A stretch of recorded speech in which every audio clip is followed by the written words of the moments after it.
So that's a great question. And actually, one of the reasons why I became an author was to write those stories that I felt were missing from my childhood. So I don't exactly have a desi author that was, um, or a book that was something that I really enjoyed as a child because I didn't have it growing up. It's something I implicitly missed. A lot of my stories came from actually my grandparents and their oral storytelling. And that was something to this day I cherish. A lot of my work is inspired by their stories and their influence in our culture and traditions. So I do recall with my grandfather when I would visit, we would go and he would take me into town.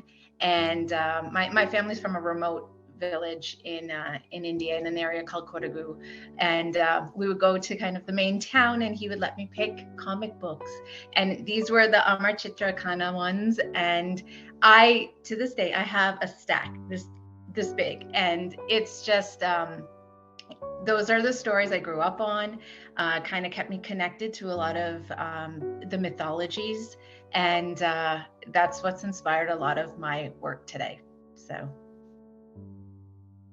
I actually am a debut author as of last August, and my debut novel is in my hands, which is a YA fantasy adventure.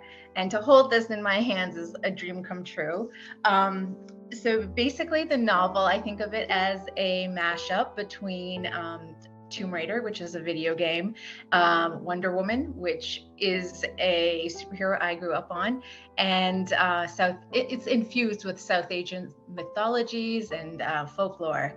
And it's basically about a 16-year-old girl who is she's Indian American, so she's growing up in a small town, Virginia, and she ends up leaving it to go on this adventure to the jungles of India, where she has to find the celestial weapon of a goddess and face the Rakshasa that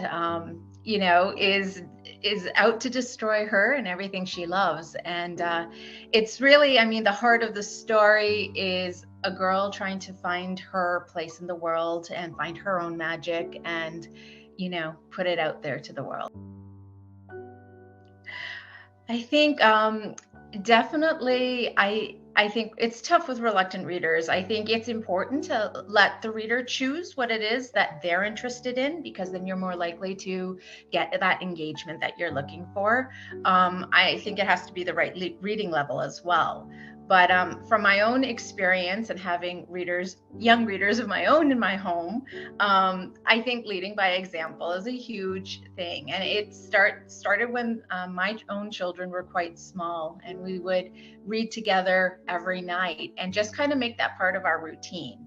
And I think in that way of things, they've kind of fallen in love with the idea of storytelling, because that also comes with, the other things like family time and whatever else. But now that they're older, we'll sometimes do something we call book club, and we can each bring our own book to the table and each just sit around the room reading our own books, but you're kind of in a together place. But I think kind of creating this feeling of almost like your own little reading community in your home, I think is one way to get like reluctant readers excited about, gathering and reading their own story, or you read together. And sometimes we take turns reading aloud if we're reading from the same book. So yeah, I think those are a couple tips I had.